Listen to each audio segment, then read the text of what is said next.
You are now listening to the Primal Armor Podcast.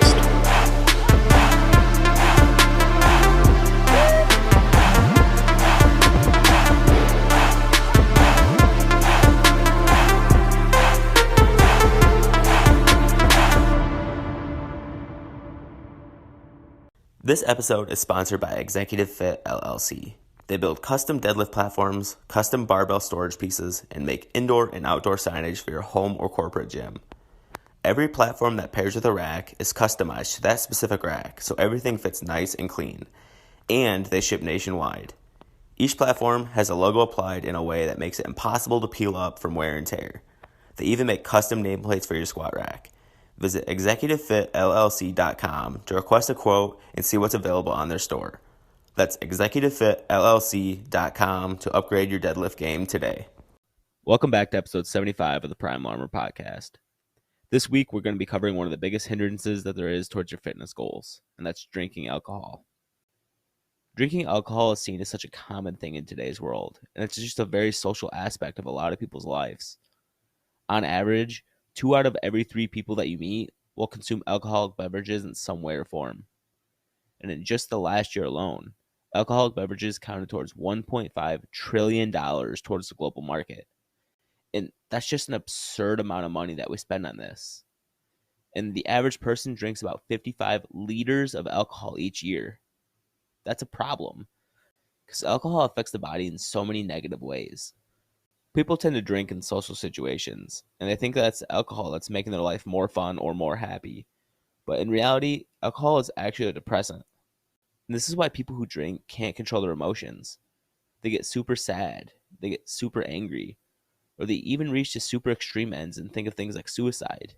That should be a huge deterrent in itself to stray you away from alcohol. If you can't even take control of your own emotions because of something that you're putting into your body, then you're not in control of your own life. The alcohol is. And not only is it controlling your emotions, it's also controlling your actions. So many people get blackout drunk and can't remember what they said or they did the next day. And this is because alcohol can literally take over your life. That's why alcoholism is a thing. Those people let alcohol take control, and they aren't strong enough to take control back of their life on their own. And it's sad, because life shouldn't be like that. And it's doing way more than what you see on the outside. It affects the inside in so many negative ways as well. And these things affect your health and your fitness goals. First, you need to understand that alcohol is literally poison that you're putting into your body. Your liver wasn't designed to process and metabolize alcohol, and over time, it damages and ultimately kills your liver. And this is why chronic drinkers suffer from cirrhosis and liver failure. It even affects your liver in the short term and hurts your ability to metabolize stored glycogen into glucose for your workouts. And it also affects your body's ability to produce ATP. And if you remember from a few episodes ago, that's the body's fuel to power you through all your workouts. So essentially, drinking alcohol in the short term affects your workouts in the following days to come, because you won't be as effective with the proper fuel to push you through those reps and sets. And it also slows down the process of delivering oxygen through your blood into your muscles. So you'll be a lot more tired and a lot more fatigued and out of breath a lot quicker than you would have if you wouldn't have drank at all. Alcohol also affects your sleep. You don't get the same quality of sleep as someone who doesn't drink, so you'll feel sluggish and less motivated to work out. And your recovery is going to suffer, and you won't see the gains that you were hoping for. And it also reduces the production of HGH in the body, and that's something that we need for muscle growth and recovery. Alcohol is also a diuretic, which means that it makes you have to pee a lot more, which dehydrates you.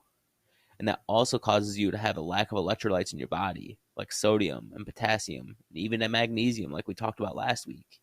When you're dehydrated, it makes it harder to work out.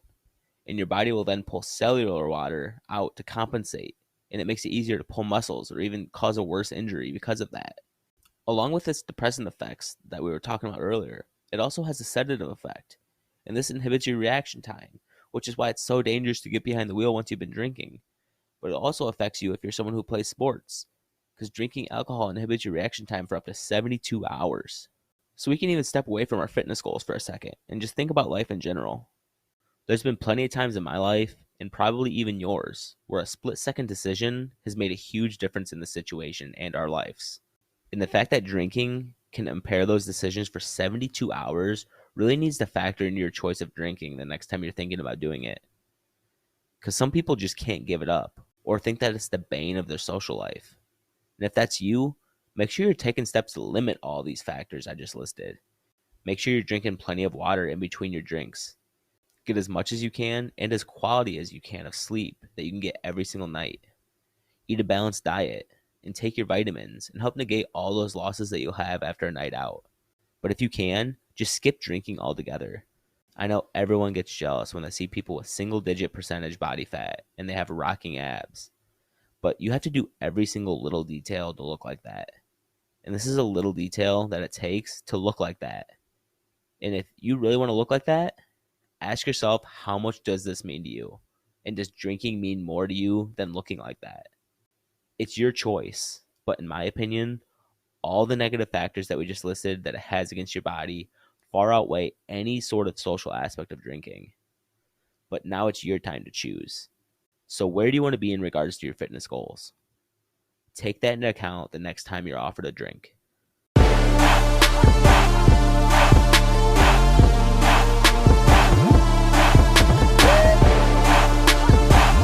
I just want to thank you for listening to today's podcast, and we'll see you back here again next week.